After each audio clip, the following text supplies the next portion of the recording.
Good morning. You can find new episodes every Wednesday on Spotify or YouTube.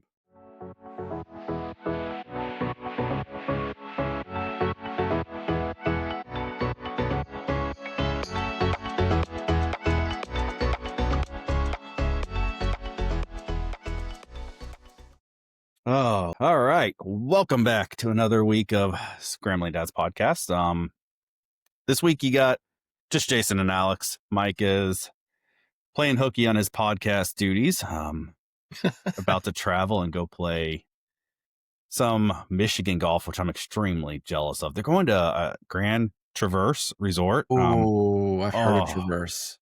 Yeah, it is. I looked at pictures, and I was supposed to be going on the same golf trip, but I had work stuff happen earlier in this year, and we've talked about some of that, and so I ended up backing out just because it's not the right time for the family, and quite frankly, normally it's in the back of September, and this time it's the day after my wife's birthday because Casey's birthday is tomorrow, so it's probably good I'm not going, but I'm jealous. It looks beautiful, and this time of year Michigan is pretty good weather.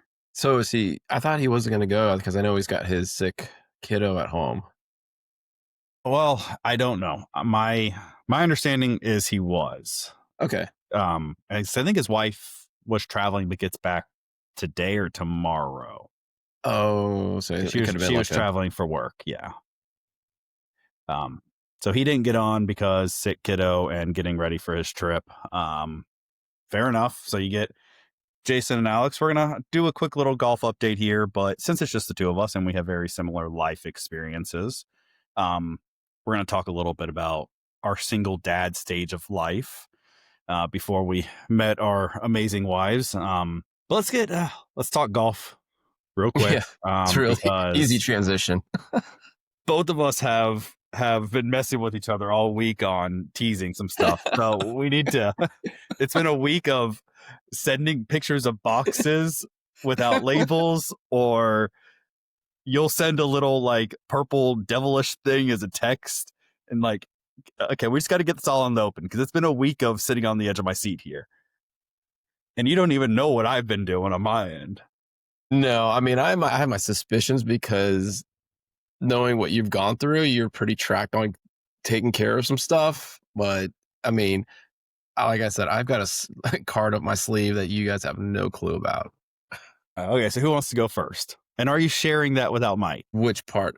Well, you just said you have a card up your sleeve that neither of us know about. Are you sharing that one without a mic, or do I have to wait another week? You still have to wait because that one's still in the works, but it's okay. Confirmed. It's just in the works. Okay. All right. So fair. yeah, So, it's not quite ready for reveal. So yeah, my stuff is very simple this week. I mean, I just having fun teasing you guys. Like, I think it's just awesome. Yeah, it's a lot. All right. So do you want to go first or me? Yeah, no, I'll go first because mine, I actually have it back here ready. So you can see it's just a small box. Just a small box. What do we got in the box? So, is it a week now? A couple weeks? I asked you guys about some stuff and it was like, never heard of it. Maybe have to try it out. But then, of course, I think internet and our phones listen to us. Absolutely.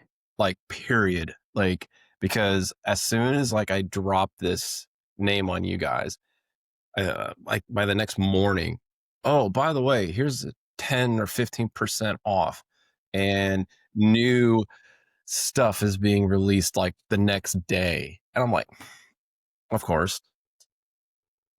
So here's my first reveal. And okay, back us up just a little. I have a few vices. One of my vices is sunglasses or glasses now. Like, if I see a pair, it's like, kind of want it, always interested. Next vice is watches. Only have a couple, but if I see a good style, I'm like, I want one. May not wear it, but want one. And then my last real vice is shoes. Okay, I know where this is going. So you already know. I remember this conversation. So proud to present, not sponsored, but present a new style I'm trying. All Always been a right. Nike, Titleist or FootJoy guy. So saw these and I was like, wow, maybe I'll try some of the higher ends. But then, of course, they released these a couple days, like, hey, in a couple days. And I just saw them. I was like, had to get them. Only like 100 some bucks. So so again, those for those that are listening, Jason's Mhm. showing us it is a brand called Painter, Payntr, correct? Yeah. Again, Yes. not sponsored. Um, those look clean. Yeah. I just, Okay. it's a little, yeah, the reflect, it's, I got that reflective material, but it was, they call it spikeless, but I mean, it's got a, you can see it's Yeah. got some good It's kind of like red. a do you know the Jordan Uh huh. Lows? It's kind Mm of like a Jordan Low format there. hmm. Like it looks And very that, similar. yeah. And, I saw this, I was like, sold. And I like the Jordan lows, but the one thing I don't like about them is if you've seen them, I don't know, this is whatever they decided to do. The tread, the grip on the Jordans they're not great. No, it's not. I have a pair of the Jordan Lows and I only wear them at simulators or when I'm going to the range if I know the range is on turf mats or something like that because you just don't need that much grip on those. Um so I have a pair of Jordans for that reason alone. Hmm. They're kind of my simulator range shoe. Yeah. But yeah, these are like full grain leather. Slip them on, very comfortable. Are they? Got a nice solid, they have a platform feel, but it's light. Like I haven't played in them, but just walked around with them and it's got like this weird like airspace in here, which actually makes it feel more comfortable. Like at least right now when I've walked around with it. So I'll be curious to see how they do um, going Yeah. out. I mean, one of their selling points is to be able to walk more or be more comfortable while walking. So yeah, I'm excited. I'm stoked. But just the style alone, I was just like done, and it was like way less than their other elite premium ones. So that's what I have. That's my reveal. Nice. No, I'm looking forward to hearing about these because I love a wedge sole, and that's what that has. Mhm, Like the old, I switched from the FootJoy Premiers because it had that traditional kind of sole, and it felt like the middle of your foot never really had something supporting it. So I mhm. switched to the traditions and the FootJoys that have the full wedge sole. It's been so much better, but they're still not amazing to walk in, and I have a little bit wider of a toe box, so I need to find something that's a little more comfortable. I love the FootJoys, but so I'm excited Yeah. for you to Well, feel those out. And and you brought up a good point. Like I mean, I think when I put my foot on one of those, the old shoe measuring devices, it's just like, yeah, I'm kind of in a little over medium, but not quite a super wide in my toe foot section. And so that's what I like about these. They have the wider, like the Jordan style, like it's more rounded, whereas like some of the foot joys are that yeah, it's a little more pointed or angular. Yeah, yeah. So I have had problems with some of those shoes, and I'm guilty of some. I'm just just like buying them blind. hmm Try a lot of shoes on, but I will say those Sunday Reds were very clean too. well, they just I came tried out. those. Yeah, they just came out with a similar style to what you just got. Hmm. I'm Yeah. interested to see how those are because I'm a Oh, traditional shoe guy. So I struggle. Like I mhm, have some Jordans outside of the lows. I actually have some high tops. I went through kind of a sneakerhead phase with golf. I just don't wear them often anymore because I just it boils down to I'm a traditional foot wearer. mhm. So I'd like to look at the Sunday Reds, kind of go with that style, but Yeah. you know, They actually had them at PGA too. My only reservation with their everyday two, I think they call it everyday two golf. Um, the treadwear was very light, it seemed. Like it was definitely designed to be more streetwear. But oh, by the way, if you need to go to the course or want to go to the course, you can jump on it. It gives you some traction. So now if I'd you're be a using little it for interested primarily as a though. golf shoe, I'd probably steer away. But I'd be interested. Yeah. Do you think I that mean, would it'll help? work. But do you think it would help some people? Because then you're not swinging out of your shoes. I mean, you do make a good point there because that is something I've liked about the spike. They call them spikeless, but they're spikes now or got the tread. Um, there is some credibility to that where, I mean, if you're not swinging out your shoes, it will help with control and tempo and balance, I think. Now, wet turf, muddy, you still probably want some spikes, No, I maybe. agree with that. I think it's a dry golf shoe for sure. It's not Mhm, a wet situation, which for us playing first thing in the morning during winter, you're dealing with frost and dew. So a lot of mhm. times I am wearing spike shoes in the winter just because of that reason. But I'm looking at the Osprey golf shoe for Sunday Red now, and they're only they're only $20 more expensive than my tradition. So I might give them a try at some point Mhm. just to see how they go. I Well, think cool. these were about the same price, like, just like 140, 150 somewhere for these painters. Yeah. Well, that's awesome, man. I'm excited to hear about Yeah, those. Get your review of yeah, them. and I will upgrade to a spiked shoe eventually. I like to keep one they call spikeless and one spiked because I my foot joys are going on 3 years, and, the inside is just wearing, breaking down, so I do need some new spiked ones. I generally get a new pair of golf shoes. So I'm on a 1 year rotation, but two different styles. So in the winter, really when our winter sets in, because December is still hit and miss. So January timeframe, I'll go buy a new set of spiked. Um, Mhm. and that'll get me through winter and the rain golf season of spring. And then typically in the summer, I'll go grab a spikeless style shoe. And that'll kind of so I offset my purchase 6 months, and that'll be so I haven't bought my spikeless set this year. So maybe I'll go get these at some point and look at them. What size do you wear? Uh, Oh, say, I mean, if you wanted to slip these on just to put a feel, but I got flippers. I got size 12. I man, I grew up playing soccer. I blame that. I think wearing tight cleats for how many years stunted the growth. That's Yeah. what I'm going with at least. I mean, I had so many golf shoes 3 years ago just sitting in my garage, and they're still pretty decent shape, and some players, like my kids, were like, "Ah, I need a new pair. I forgot a pair," and man, darndest thing is, like, nobody wears 12. I can never find anybody who wears 12. Like, "Here, take them, like, I'm 10, coach. I'm a 9." I was like, Yeah, nine. It feels "Golly." like 9, 10, 11 is like the common Yeah. is the most common size, and then those three sizes. Well, cool. Well, Yeah. let me get into my side of this. I Yeah, have what a do you got? round. I have one round that I want to talk about. We'll do that in a second because the reason I played good is because of the club sitting right next to me. Pitching wedge. Not a pitching wedge. Not a pitching wedge. Oh, you Um, didn't. You didn't. I Well, I actually, you did. I went You did. and got Where's Mikey? my heel shafted Oz. Um, I okay, had a suspicion. I texted so you that too. no, no, no. But you were only half right because I got more. So, um, I I got a club on the way.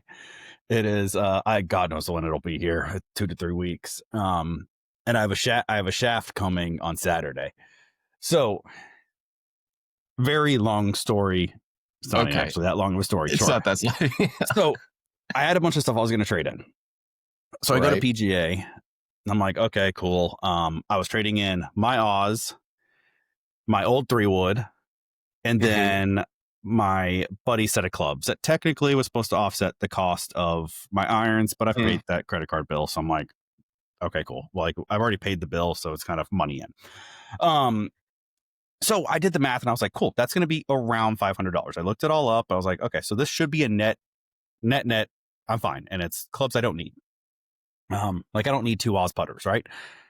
So, anyways, I walk in and I start giving him my clubs and he's running them up and he was like, okay, it's gonna be X amount and it's double points this month. And I'm like, in my mhm. head, I'm like, okay, like double points towards, that 500 points is $10 Yeah, off right, whatever they or coupon. I was like, okay, cool. Like, so I get X amount of points so I'll get $10 off. And he was like, no, no, no. It's double value for the clubs. So I walked in with what I thought was going to be about 400 to $450. I had $900 in store credit. Oh, God is giving kid free rein here. Oh, I was like, and mind you, I went at like this was last week. I texted y'all what last Wednesday or something like that. I ran to the store Uh, and did this. They close at 8. I walked in at like 7:30 because I was like, I'm gonna be in and out. I know exactly what club I'm getting. I made sure they had the club before I even started the check-in or the mhm. trade-in process. They did. So when he told me 900, I was like, you're gonna have to give me a second. Like, I gotta think about what I want to do. Like, I'm for sure gonna do. So my old odds was $400 alone because it was like 202 trade in. Mhm. So I could have almost done an even trade there. So I was like, okay, let me think about this. I'm gonna go look around. So I'm walking around, and I in my mind have zero clue what I want to get. I was like, do I get two wedges? Do I go get a new pair of golf shoes? Do I do anything? Because I have a month to make this decision because it's still like October 5th is when this promotion ends. So I'm like, what do I do? And I happened to walk by the Cobra Woods and I was like, 7 wood. It's essentially for free. I'm getting a 7 wood. So they didn't have a 7 wood. I panicked. I grabbed a 5 wood. I walked out the door. Anyways, I went back yesterday because I didn't know like if they would do a custom order with the trade in because it's store credit day of. Yeah. So I just panicked. I was like, they only have a 5 wood. I'll grab the 5 wood and then maybe I can just make an in store trade for a 7 wood at one in stock. I've looked all around, right? Nowhere has them in stock for a 7 wood. And I don't care about the shaft because I'm just going to go buy a custom shaft Mhm. anyways. So, anyways, finally yesterday, I went back to PGA. I was like, hey, this is a situation. Like, would y'all let me trade it in and just get 7 wood? They're like, oh, absolutely. It's like, oh, cool. Awesome. So, ordered the 7 wood yesterday.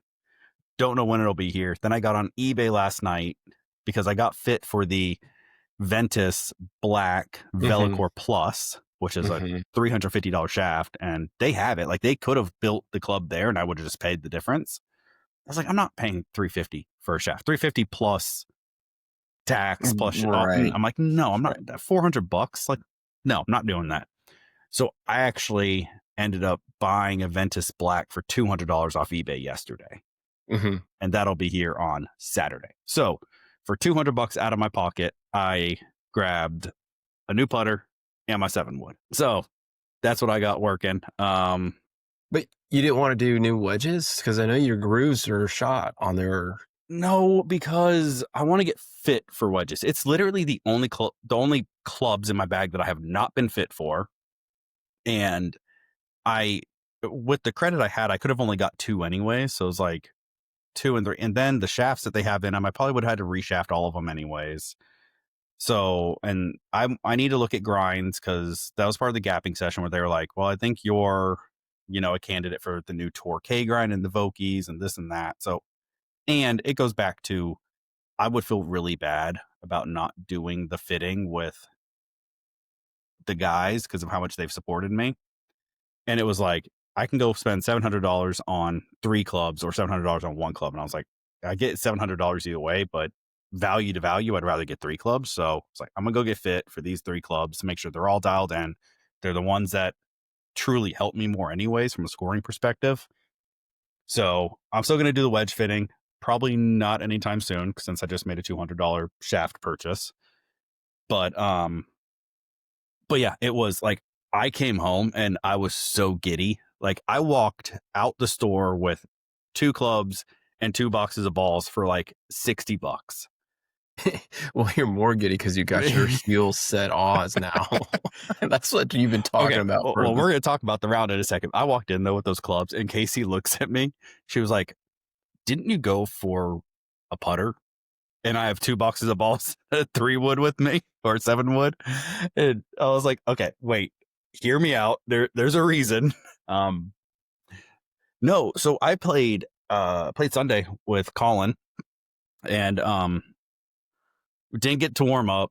So on it, the first 7 holes, I was 5 over, 4 over, 4 over through the first 7. Um, just some dumb mistakes. I mean, hadn't really swung a club in what almost 2 weeks. Um, and no warm up, and obviously I had my back issue. Still kind of do. My neck is still a little tight. enough to swing. I mean, I, Mhm. I I took that first swing of the day, and I think my entire spine cracked. That honestly might have helped it. They might have finally put everything You back in adjusted place. yourself. Adjusted myself. Um, so I didn't get my driving down until hole 6. And we played Westridge, so hole 6 is that par 5. Um, anyways, putting was I missed one putt inside of 2 feet in the first couple holes. Just really hadn't settled in. And then once I settled in, I rimmed out at the end of the day. I rimmed out 6 putts from length, like Mhm. call it anywhere from 8 to 15 feet. I lipped out 6 putts, some for eagle, some for birdie.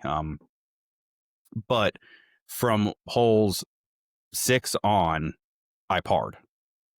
Well, I think I had 1 bogey and 1 birdie. But I level par from Yeah. holes 6 through 18. And it was all I missed 1 fairway on that same section. I hit I think almost every green. Uh I think I had every green now that I think about it. I was just on once I figured out my swing, got my swing thoughts kind of dialed down and, hadn't played in a few weeks. But again, the putter, man, it was rolling true. Like my buddy, first 6 holes, 5 holes, he was like, "Dude, why did you switch putters? Like you were good with the other one and you're struggling." And then once I got the groove and I trusted the line, I was dead on. So, shot a 76, but easily could have been even You par definitely or better round if even half of those putts go. So, I was pretty happy with it. Happy with the putter. Happy with my round. But that's my golf update. Wow, that's what's good though is because you get the odds, so you're familiar with the head. I'm assuming they probably made the head weight and everything the same, so it's a smooth transition. Yeah, so I get to use my head covers again. Yeah, so And they I played. assume Let me do it this the way. overall head weight, they might have configured the weights differently in their position. Like like the masses might be different in Correct. the different spots to keep it that zero lie angle balance. Yeah, I'd have to go look, and I can pull it up here. Because I mean, that's the only way they can keep it face balanced the way it is by redistributing the weight, especially where the hosel sits. Yeah, so on the Oz, these 2 weights right here are more like a diamond. So it looks like they shifted those weights inward to offset where the shaft Hmm. plugs in. Yeah, that's about right. Um, and it sits better on the ground. My eye is a little more over it. It has that really hard angled neck here. Yeah, Um, so I liked it. It fit my eye well. Once I got the hang of it, it was dialed in. So pretty happy about that. To Mike's point, he said it last week. He was going to challenge me with how many 250 to 270 approach shots I had to justify a 7 wood. I didn't have any. He was 100% correct, which we knew he would be. But for $200, it's worth just getting the 7 wood and having it in my bag as another T club. So other than that, that was my golf round, and I'm not playing again. Like I yeah. You said, said, it's Casey's birthday tomorrow. We have plans Saturday for her birthday. We're actually doing a little staycation. Kids are staying at the in-laws. Uh, so we're gonna do a little staycation. So I'm not touching my clubs this weekend. And Friday, I was gonna try to maybe play Friday afternoon after work, but my work schedule is a nightmare on Friday, so I don't think that's gonna happen. yeah. I'd be kind of curious to see, because you got the hosel, the HS Oz, and then I've been tweaking my Scotty, and so I've got a new heavy weight in the heel, a very lighter weight in the toe, and then changed the grip. So the grip, you know, added a little bit more weight to the handle area, but it's only 5 grams heavier in the head than the stock, but with the heavier heel configuration. I've only rolled it on my little practice mat, and I don't know if it's, I don't know how much of that is helping or it's the new grip helping, but I feel like it's rolling little more, definitely more on the line that I want with it. So can't wait to actually play around with it and give it a try. But I feel like I'm hitting my line better even on my own putting mat, and it's rolling pretty true. It's funny how weighting matters. I mean, I sent you some pictures right Hmm. before we got on here. I put some lead tape on my wedges after doing that gapping session, seeing that the swing weights on all of my wedges are a little bit lighter. Um, so I added weights to bring my swing weights up for those. You're adding weight to your putter, so it is crazy how weighting, even grams, because I only added 6 grams to my lob wedge, which that's negligible. I don't think many people will feel that unless you're a pro, right? Uh, but it matters. And to your point, you're putting grams on the heel to help close the face on a putt. I'm assuming you're trying to not push the ball. Yeah. It's just kind of So like, it's funny. It's like, just, it still has toe flow because that's just the overall design of the putter. There's no way to get around it, but I'm modifying it a lot just to help with that sensation. yeah, just So minimizing the yeah, toe I'll be hang. curious to really see once I get it out. Because I do like the way it rolls. It rolls great. I've actually got normally pretty good pace with it and feel. It's just, can it help me better with just a few bucks spent, a new grip and some Amazon, literally Scotty head weights. Like literally, it's so cheap to do these little tweaks. Well, I feel like we talked about this. Why didn't you go with the Blade Lab? Because you like the zero torque. Like you don't, at least from my perspective, because Yeah, you played the broomstick for so long. You liked the zero torque, no toe hang. So why didn't you do the Blade Lab? I I wanted to get to think about it, but I've gone to 2 PGA stores and they have not had them in a long Mm, time, and I wanted to hit them gotcha. again, and I was like, I I'm get not that. sure." So, I don't know why they haven't carried them in stock. I just don't know if it's like a non-selling item. I don't think it did well. I think it's an acquired taste. It's a center shafted blade. It's just a Yeah, weird. I think most people are struggling to get past the center shafted in the first place, and then you do that on a traditional blade look, and it's tough. I get that. everything is going center shaft now. TaylorMade's got it. Obviously, Every Callaway Odyssey's got it. Titleist has it now. Bettinardi's now got one. Like, they're all because they're uh-huh. realizing that's how people swing their putts. So it's Yeah, interesting how but everything's going. zero I don't like torque. some of the line designs. The head shapes, I actually can get past some of the head shapes. It's more of the grooves or the line or the spacing they use is actually either helping or distracting. Yeah, no, I You agree. know, like they do the That that's striping, whatever striping. that's why I didn't switch the lab until the Oz came out, and then the heel shafted version, and it's like it's everything I want. It's a mallet. It's small, but it is heel shafted. So Yeah. Well, we'll see how this does. If it doesn't do what I'm hoping for, maybe I'll do a heel shafted off. we gotta we gotta get you we gotta get you out more is the problem. So you can Yeah, I need to get tuned up again.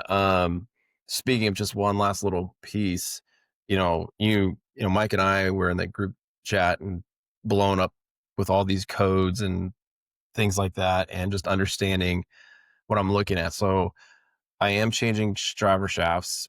What he recommended, he's like, "Well, if you're gaming this one, you're looking for something different.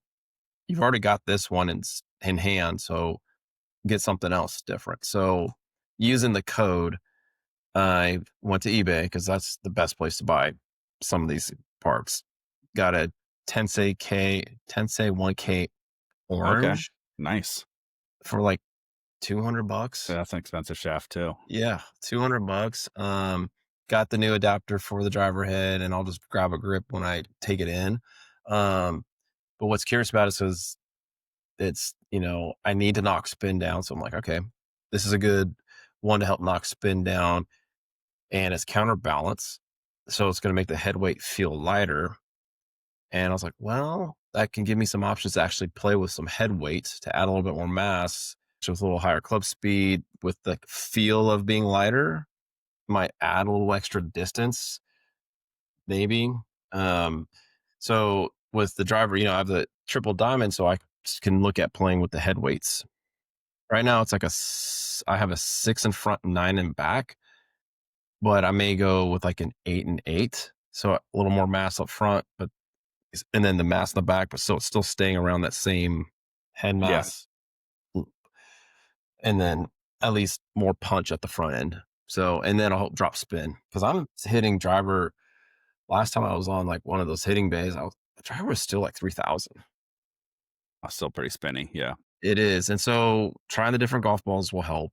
Um, Knock down maybe a couple hundred, and then maybe with like a little extra mass forward, and then the new shaft, maybe a grand total of 300 or 400. Put me in the 26 range, which should be ideal. yeah, absolutely.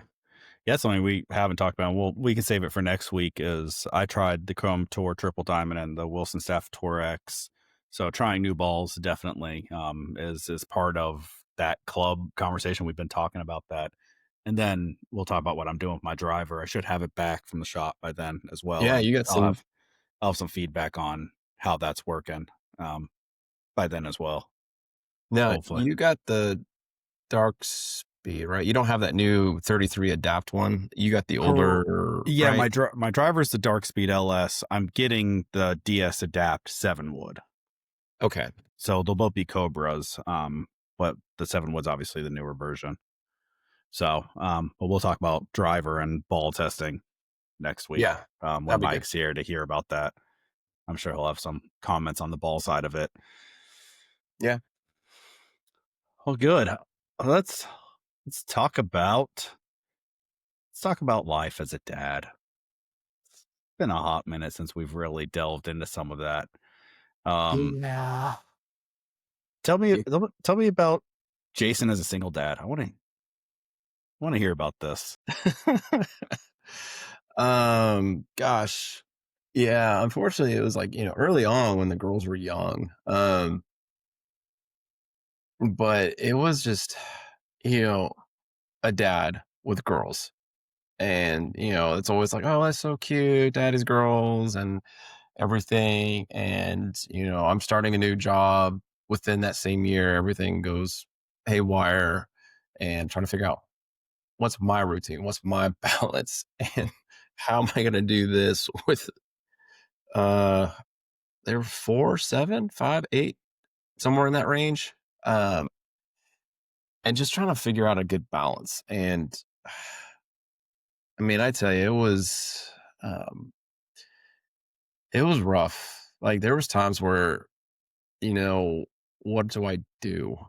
How do Mhm. I handle this? And, I've never been big at, these little like social groups, speaking groups, men's groups, whatever the hell that. So I didn't really have anybody to talk about it with, sit down with. And so it's like everything was always internalized and just trying to process like what's going to happen if, I'm not involved with anybody and, you know, there's girl things that happen, drama. And he's like, I don't deal with that. So it was just kind of funny just to kind of just shut it down. And, you know, looking back at it all, I could see a lot of me and the way the girls operate. Amazing enough, like, so it's true, just like what you do and what you set up with your life and your process, your discipline, your structures, going through everything, it really does blend into your kids.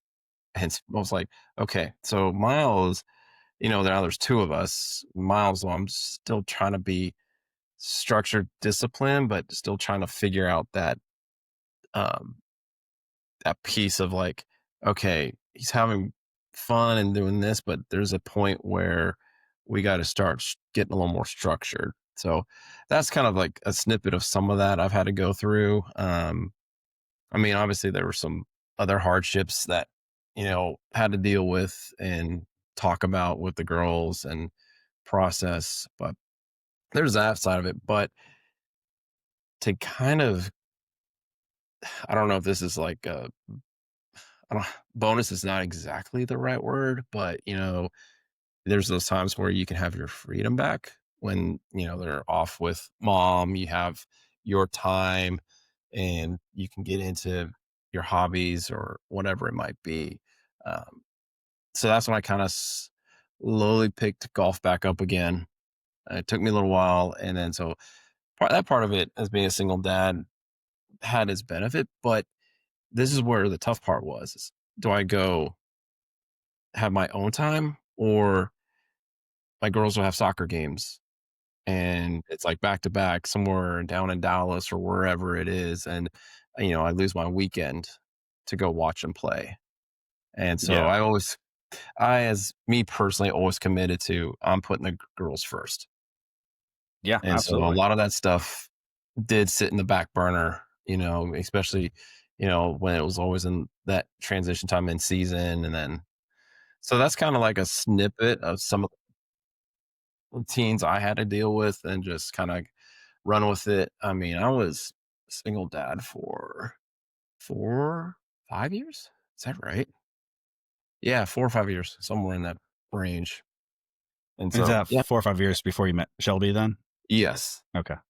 Yeah, because I think it was 2009, 10, and Shelby and I got officially together 14, 15, end of 14, early 15. Gotcha. Yep. And then probably not truly official in the family till like mid 15, late 15. Mhm. Yeah. Before all that kind of took in effect. So yeah, there's a good 4 or 5 years there where it was an interesting balance of trying to figure out who do I put first? Me or the girls, my life, their lives. But at the end of the day, to me, it was always about them. So I put everything aside, and I did get my own time when I used it, but I didn't always take advantage of it. I mean, so a lot of times I was just sitting at home watching TV for hours or playing video games. Mhm. Yeah, I think it's easy to fall into a funk that, you feel the silence because 'cause you're used to having kids running around or doing something, and now they're gone, and you do anything to not just be sitting in a silent home. Yeah. Yeah. And, you hit on it because they're running around, they're going crazy. Okay. You got to go to mom's house. And then it's like, it's quiet. And sometimes it's peaceful, but yeah, then the quiet speaks to you. And it's like, and I don't, I didn't have a lot of money. And so I wasn't about to go out to do things or activities very much just because, like, just became a homebody. Yeah, I can definitely see how that happens. Now, what was your schedule with the girls? Um, so initially, yeah, we kind of did the standard, Okay. uh, like whatever the Thursdays, then Yeah, it's every like other week, every whatever, every Wednesday and then first, third, fifth weekends and something like that. something, Yeah. something weird. And I mean, like the nice thing is like their mom and myself, we were real flexible with adjusting schedules. So it almost ended up being like, hey, can you take them for like 2 weekends in a row, and I'll get them for 2 weekends in a row. So we've had some rotational stuff, but we kind of had that standard Thursday, Friday, fifth, whatever, Mhm. whatever mess that is. But even then, once they got older, it just got harder. And it was harder for us to try to balance. Okay, are you here with us? Oh no, you got soccer. Okay, but you're supposed to be with us, or you have a play or activity. And so it actually started getting harder as they got Yeah. older with their activities and trying to figure out, well, this is our time. Oh, how come you have activities always when you're on our time? And vice versa. So I think once COVID actually hit, it helped. Just trying to also minimize this back and forth. So we ended up going to a full week on, full week off Honestly, that rotation. it sucks because you're away from your kids, but I think studies have shown that that's what's best for the kids. It's a week of consistency at a time. It's less back and forth, and I've wished that we would move to do that with my son, the oldest, Mhm. because our schedule's always been weird and messed up. So I think we're week on, week off in the summer, and it works a lot better for him. It's a Friday to Friday, and it's just easier. You could tell I think he does a little bit better with it that way. Are you guys not able to do it during the school year? Not going to say we're not able to. That's just not a conversation that's always been received well. Gotcha. Um, we're not we're you also have to be true 50-50 for that to happen, and we're like 45-55, if you want to Gotcha. call it that. We're Wednesday, Thursday, and it's been this way ever since we separated. On weekends that I don't have him, it's Wednesday, Thursday. On weekends we do have him, it's Thursday through Sunday, obviously. So it's if you've ever heard of a 225 schedule, it's pretty much a Okay. 225 schedule, except for on our weekends we don't have the Wednesday. So it's 26 days shy of being 50-50. So that's part of, but then we do first, third, fifth. So I kind of make up some of those 26 days by having the fifth weekends. So it net, it's not that far off. And it's always been that way. That's the schedule that we've had since day one. But I wish we would switch to a week on, week off. Like I said, it's a week without seeing, Trip, but I think it's better for him, and that's all that matters. Yeah, that was the thing when we were, especially when we were early on transitioning with everything. Just with the two girls, then Peyton had a back brace, and then they had all their stuff, school stuff, clothes. Almost, and again, I had to buy like a bunch of other clothes, having a second set at my house, and just all the extra back and forth with the soccer bags or whatever. Um, it just we just finally realized like this is much easier with everything come back going back and forth for us, that it worked out that way, because it was a lot to. And then it's like, oh, they forgot something. Oh, we got to run back, or hey, can you run it over, or whatever it was. Did y'all live close? That running it over is not a big deal. Um, yes and no. It's like, oh, we're still in McKinney, but trying to get through McKinney, Yeah. sometimes it's like 20 minutes one way.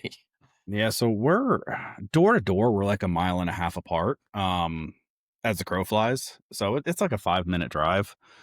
So, because we've had some of those situations, and even Grayson's dad actually moved to an apartment with his wife. Kind of same thing. Their door to door is like a mile and a half apart. So it's made it's made the sport side of it a little bit easier. And we pick up Trip from the bus stop anyways in their neighborhood on the days that we have him. Hmm. So a lot of we'll just pick up sports off the porch, whether right before we grab him from the bus or right after. And then Grayson's dad will kind of do the same thing.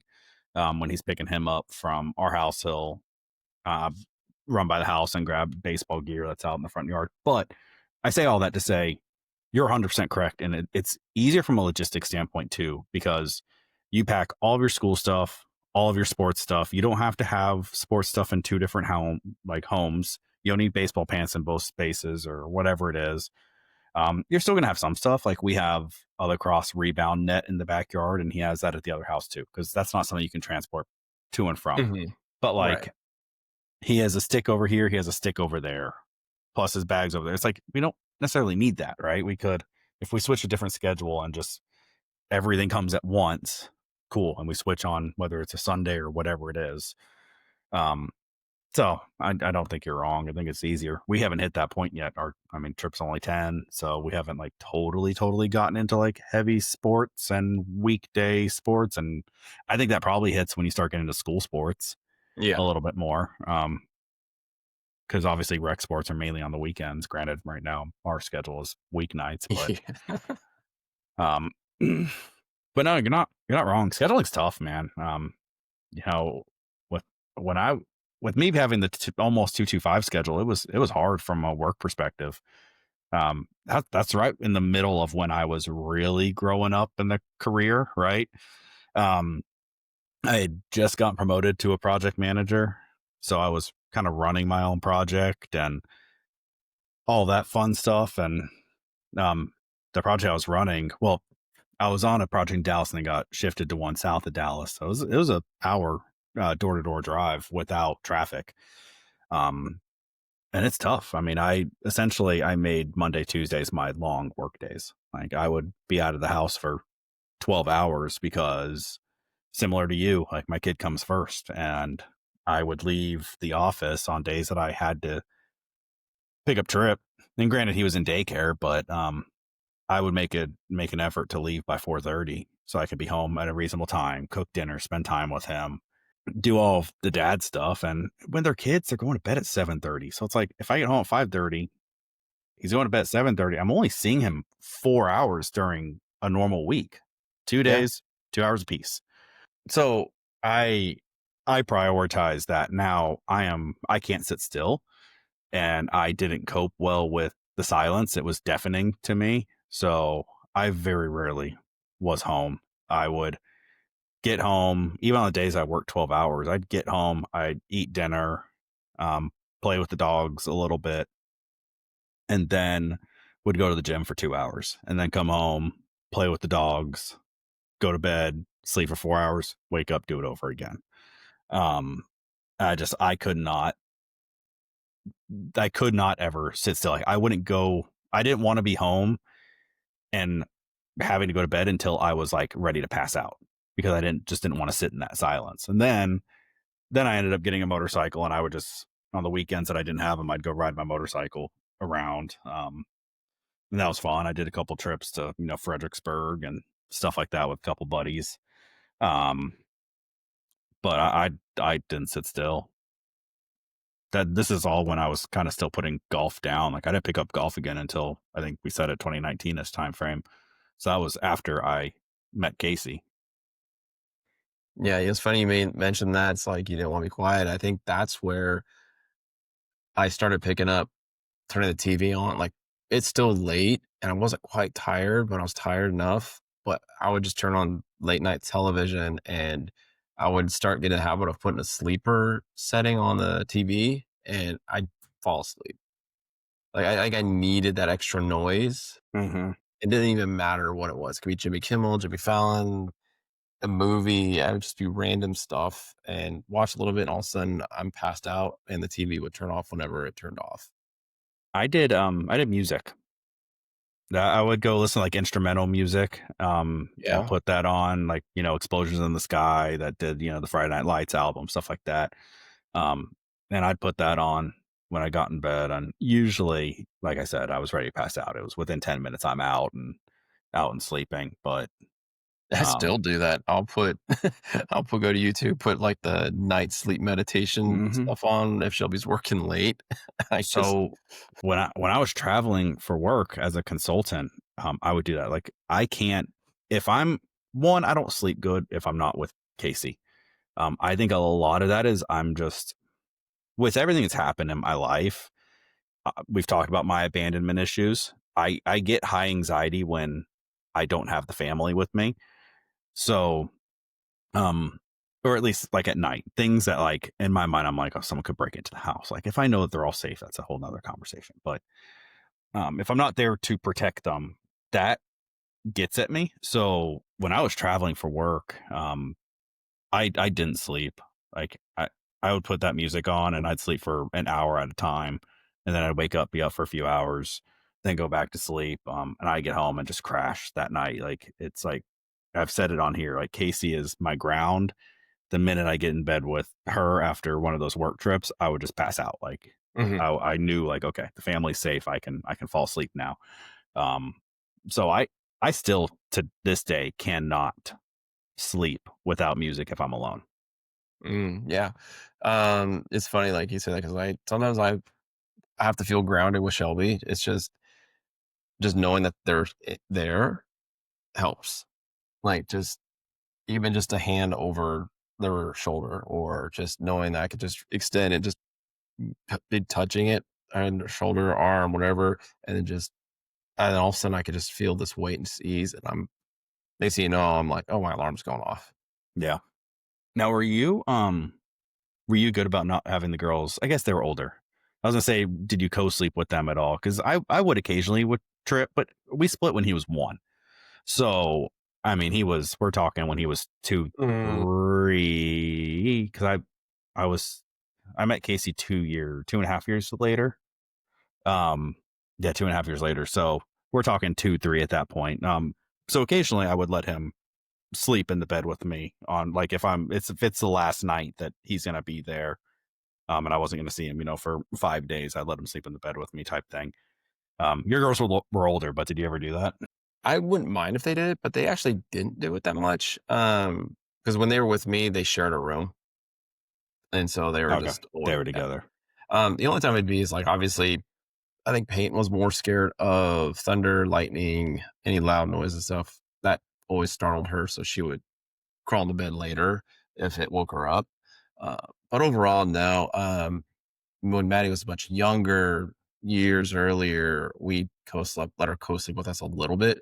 Um, but yeah, they were a little older. So Maddie was like elementary, middle of elementary. So she really didn't feel the need to co-sleep. And with them sharing a room, they, I think, just crawled in bed with each other. Yeah, I certainly didn't do it a lot, but Tripp's always he was always a great. Well, I say he was always a great sleeper. He struggled. He had a little bit of colic at early parts.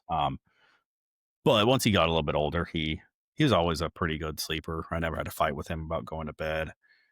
But it was just occasionally like I'd let him sleep with me, and it was he was always a good sleeper. For one, he didn't move much. He moves like he moves so much now. Go in his room and his covers, his pillows, everything are thrown off. But We get kicked in the face, like, random foot in the yeah, back. yeah. But those I'd say those are the hardest nights because, like I said, you go to bed around 7:30, 8, and on those nights, like I can't go work out. Like I'm home, right? So, and I was a project manager, so like I wasn't working a lot at home. Like I'd do my work on site and maybe some emailing type to do, but it's like those were the nights that obviously I had him with me, so they're amazing. I'm spending time with him, but once he was in bed, I was like, this is miserable. Like it is like I have to sit still and like um this is after we kind of talked a little bit about my heavy drinking phase of life. This is kind of after that I wasn't drinking as much. Especially when I had him, because that goes back to that protector abandonment side. Like I did not drink when he was at the house alone, just because I wanted my wits about me in Mhm. case tornado comes through, right? So I those 2 hours between like 7:30 and 9:30 when I'd force myself to go to bed were tough. They were hard, and you sit there, and I was in the online dating side of things. So that would be, the 2 hours a night that I'd sit there and do those dumb apps. And man, it was miserable. Like, when I tell you I hit the jackpot with Casey, like, it's no joke. Like, online dating sucked. Like, if she were to get hit by a car and die on me tomorrow, like, I will be single the rest of my life. Not doing it again, not messing with it. I've told her that, like, I got lucky with her and I'm not going to strike gold twice. Like, not going to happen. That's funny. Like I did the online dating thing for a couple of years, off and on. It wasn't like heavy, consistent like date, but it was rough though because I was together with my ex 10 years, about 10 years, and so it was like, what am I gonna do? Like this is weird. So I think I started one of the um, dating service, like, I don't even know there was an app at that point. It was the actual website. I saw to log onto the desktop and, like, Yeah. do stuff. Um, but I think what got me really kind of back out social and just interacting with other I don't wanna say interacting with other adults because I interact with adults, but more of, like, I'm single and you're looking at the world with different eyes and ears now, and I took dancing lessons, just signed up Oh, I randomly didn't know that to about you. just took random ballroom classic dancing lessons just to like need to get out and just be surrounded and just try to have fun in a single way. And it was weird. I think the people were like, "You're a single person. You're doing dancing lessons." So I was like, everybody there was all couples. So I was like, okay. So I did that for I don't know, probably for a couple of months just to kind of get a feel for it, and then obviously just cost was just like, and I had to go all the way down to like Plano to do it. I was like, I'm good. But yeah, I messed around with all that dating app stuff, and I mean, I met some nice people, but it really helped me kind of tune into what I was actually looking for at that stage of my life. And now with the girls involved, there's like the check boxes now changed to a different list of criteria. And so that was good on, I'd say that'd be the one experience positive from it is got to feel out more people, take my time with the process and get a better understanding of what what's going to be best for me and what's going to be best for our family moving forward. So I had some fun with it, but definitely not the way I would want to go now. Like you, if something happened to Shelby, I'm at my age, I'm done.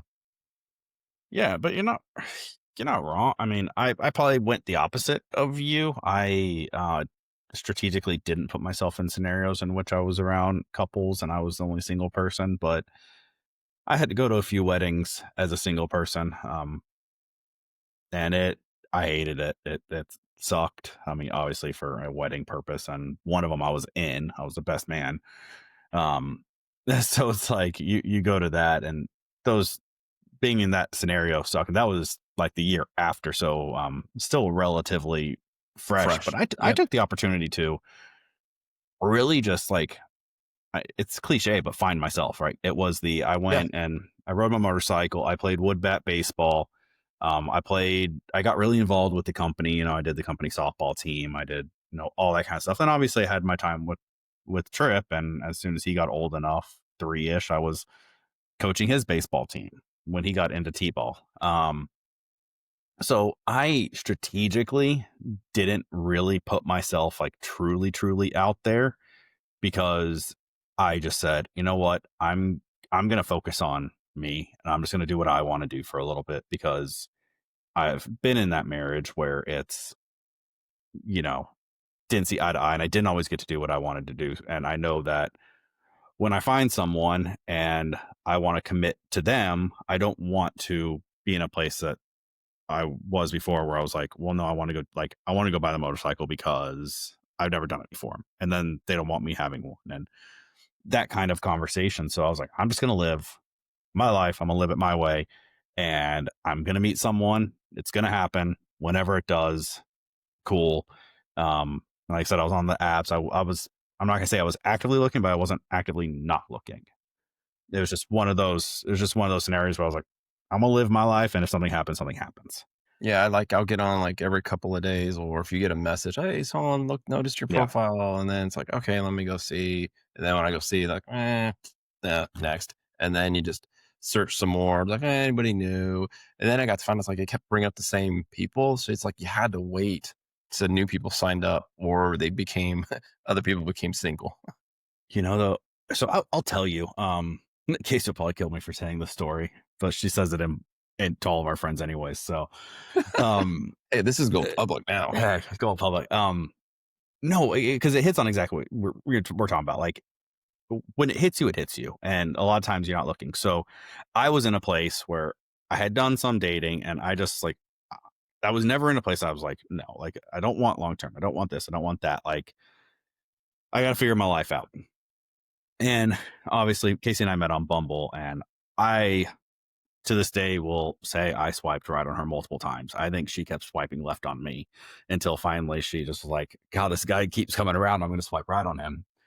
So her and I obviously talk, and it's like one message a day type talking for, I'm going to say 2 weeks ish. Finally get to a place that like we schedule a date and we're we're meeting and the first thing, well, let me phrase that. The first thing that happens is she parks and she called me and was like, well, I don't know where to go, and I responded back because I'm at this point, like she had kind of been standoffish with me.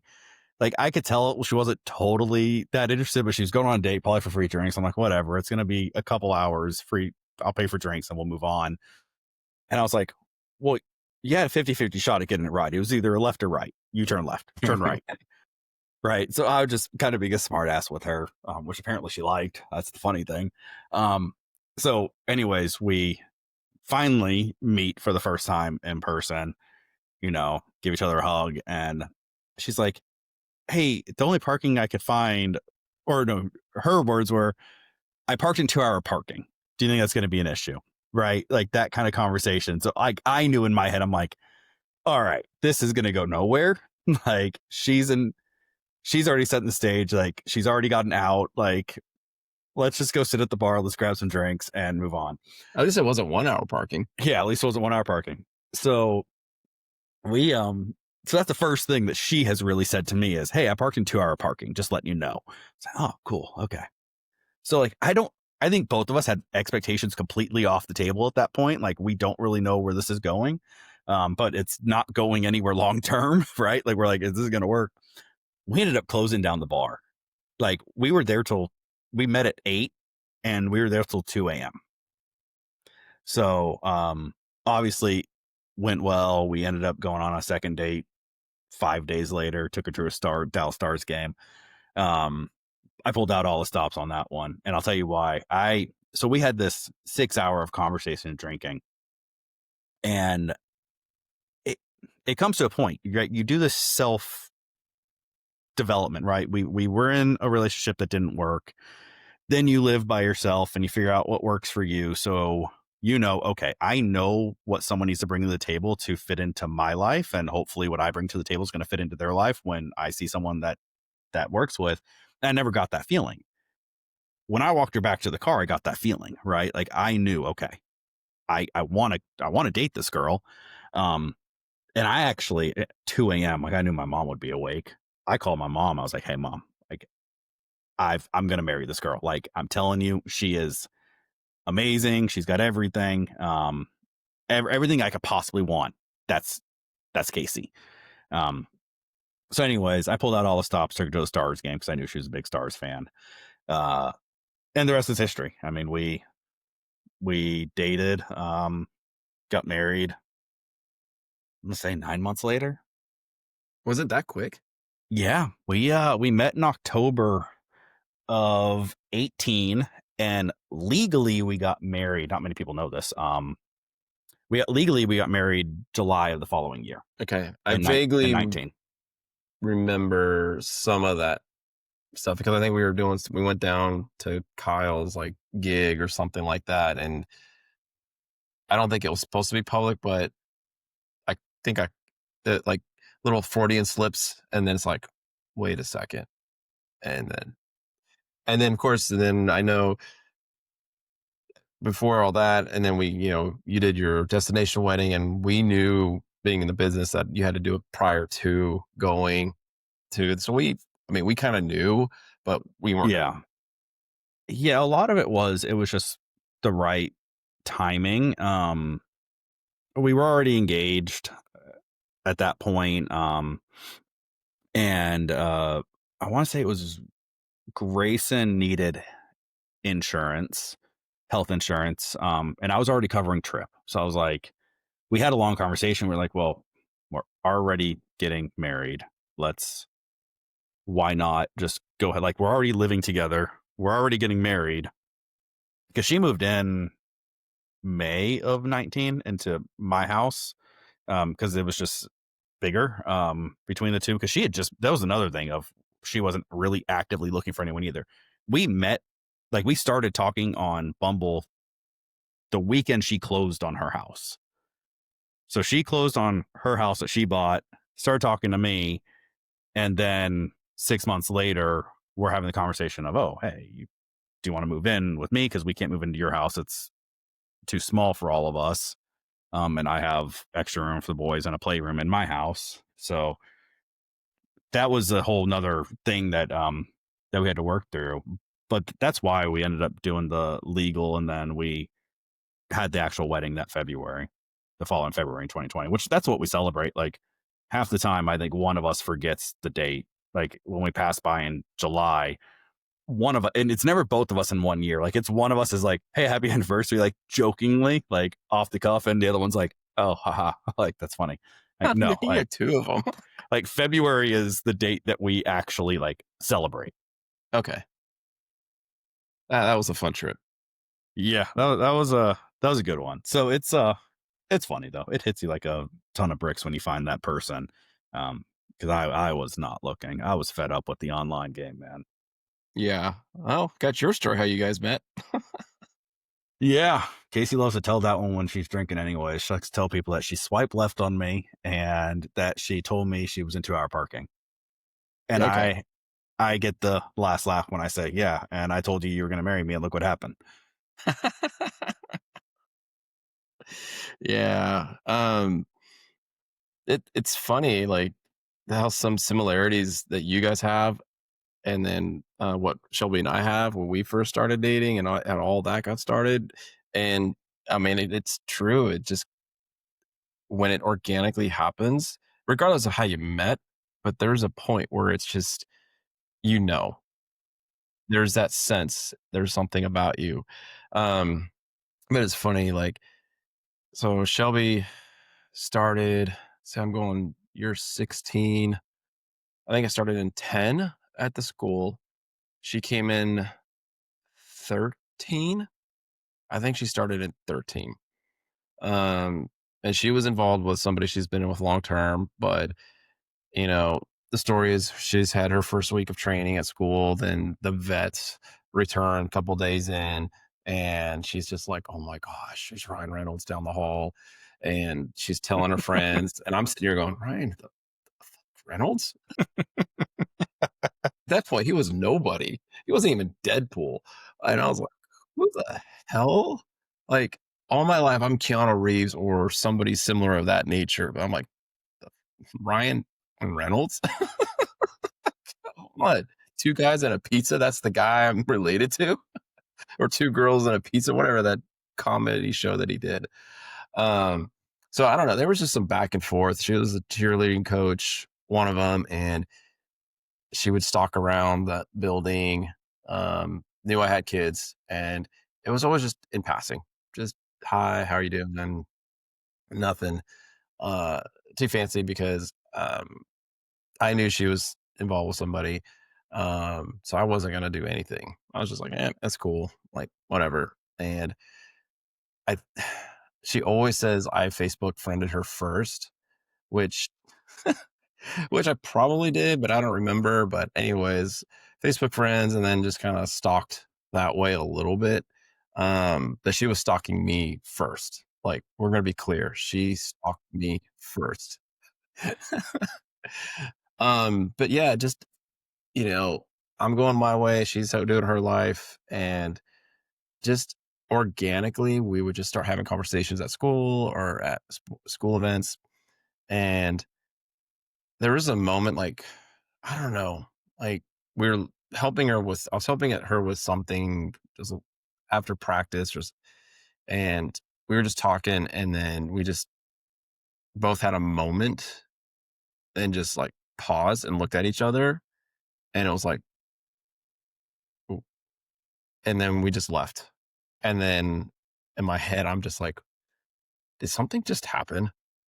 Like, "Wait a second, that's" was because we had a great conversation, and we just looked, and then, like, okay, that was nothing experienced, and it was all in a good way, and it was just like, "Wait a minute," and so left, and then at that point, just started cranking up the conversations, and then just by chance, and I don't remember because I didn't wanna dive into it, but I just know she ended up breaking it off with her ex, because it was a long time relationship and just wasn't going anywhere.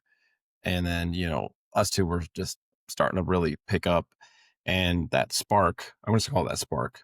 That spark happened back in behind the gym, just in passing, and from there, it just kinda slowly progressed. There is there is one night that we did go to dinner, or we had a long week, and we're just like, "Let's go out to dinner." We went to BJ's, and at that time, I wasn't sure if she was still with her ex. It was, like, on the fence, but we went for dinner, closed down BJ's, like, just just we closed it. Like, they came up to us like, "Hey, you guys need to leave." Y'all need to get out of here. We got to close He out did some. because like, hey, we got to clean up here, and I was like, okay, all right. So we went our business, and then I think I had I mean, I was pretty confident that they weren't together. So, um, yeah, I wrote her a letter used to the inter-school mail and had a student run it to her classroom. We chatted that way, and then out of the blue said, "Hey, just want to hang out again. This time we keep it easy. We don't have to worry about closing anything down. You can come to my house and we could just have pizza and just talk some more and keep it low key and maybe make some brownies." And she showed up and just the ball just kept going. But yeah, it was just like one of those things where it was just like, you have that moment and it's just like, that's the person. And for me, with everything that I've gone through, she made me laugh. Like it was just that internal happy laugh that she still does now. Like she still does something, and I'm just like, oh my gosh. Yeah, I mean, you were there. I'm sitting there trying to hit a tee shot, and she's doing whatever she's doing. I'm like, ah. So that kind of answers the question I was just about to ask you was, do you think you would have been able to recognize that spark, that moment, if you didn't go through everything you went through previously as a single dad? No, no, because I got married young. It was like in college, right out of college, and I was stupid. Just kind of like, oh, hey, we're together. Hey, we like each other. Let's, yeah. Even though we dated for like a year or so, it was just, we had no clue what we were doing. Yeah. Yeah, So you were I guess how old in 2013? You would have been what, 32? No, 37, 34. 34. So you're not that much older. No, wait. What am I doing? I can't do my math. No, that's right. Because we started dating when I was around 37, Yeah, because 38. you're 12 years. Because she's only a year older than me, right? She's 37. Yeah. No, she's younger. She's a year younger than me. She just had her 35th Okay, birthday. so you're Yeah. 13 years older than her. Yeah. Okay, I was thinking you were only 11. Okay, so yeah, it would have been 34, 35 then.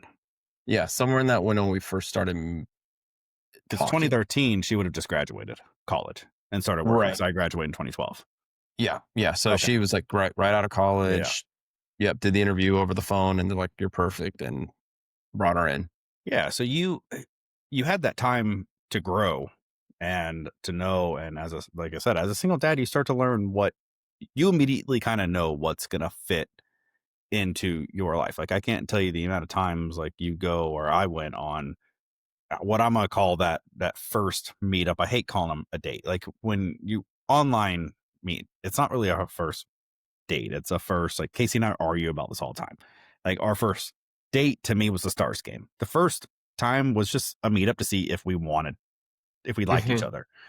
Um, so I'd go on these and it's like, okay, I'm gonna pay for a couple drinks and most likely they're not gonna go anywhere because you talk online, but then you sit and once you can look at someone, you start to gauge, okay, are Yeah. you, do I get the feeling? Do I get that spark of you're gonna fit well in? And I think it took those experiences for us to know, like, with our perspective, like you kind of immediately kind of knew with Shelby. I knew immediately with Casey. Like you just immediately know. But no way I would have come to that conclusion if I hadn't gone through the 2.5 years of being a single dad and finding finding myself or going through what I went through. Because for me, it came down to who do I want to fill the silence with? And Mhm.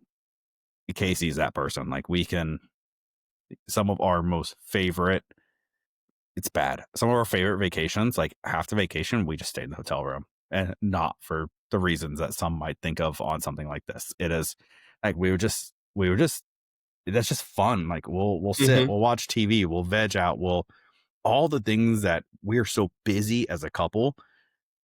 When we get away, it's nice to have that veg out a little bit. And Mhm.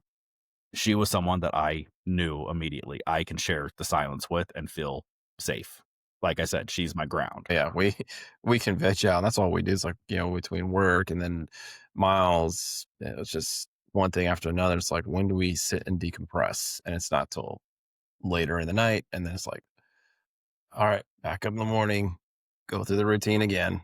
Like, yeah, Yeah, it's tough, and the single dad phase was even harder because it's all on you, and you have to work through it, and it is it it makes you grow real fast.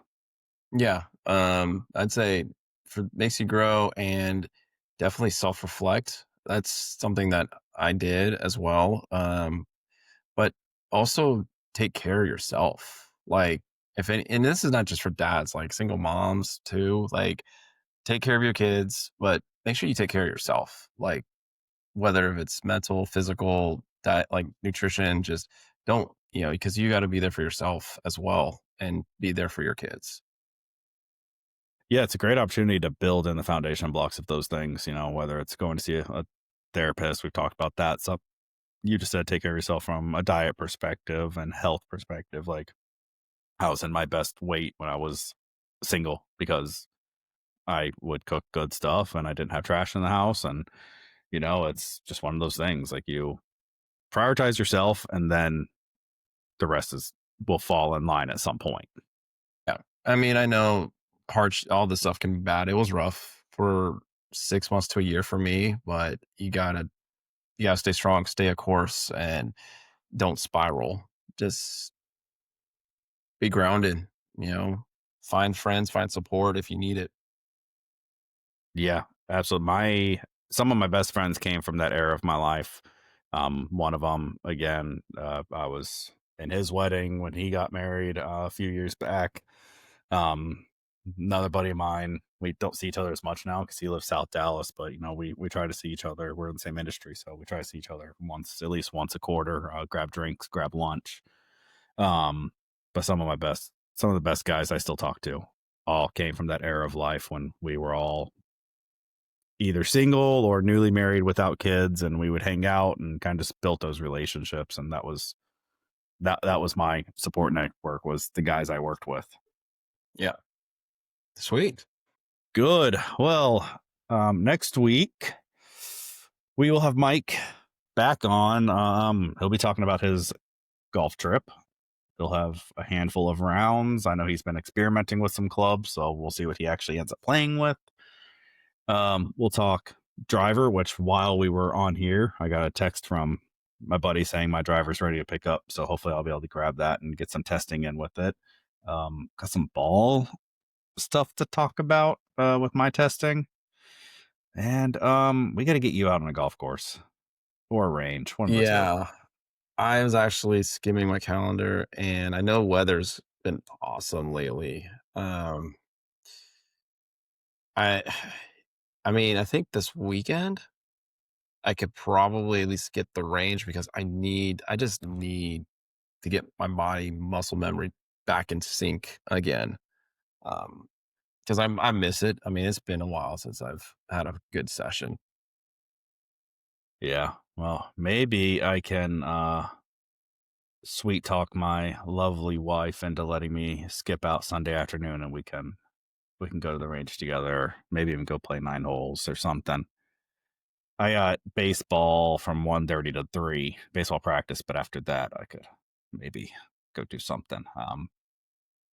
So I'll we'll talk through that and see what happens. Just posted on that. Yeah. But as always, everyone, tune in next week.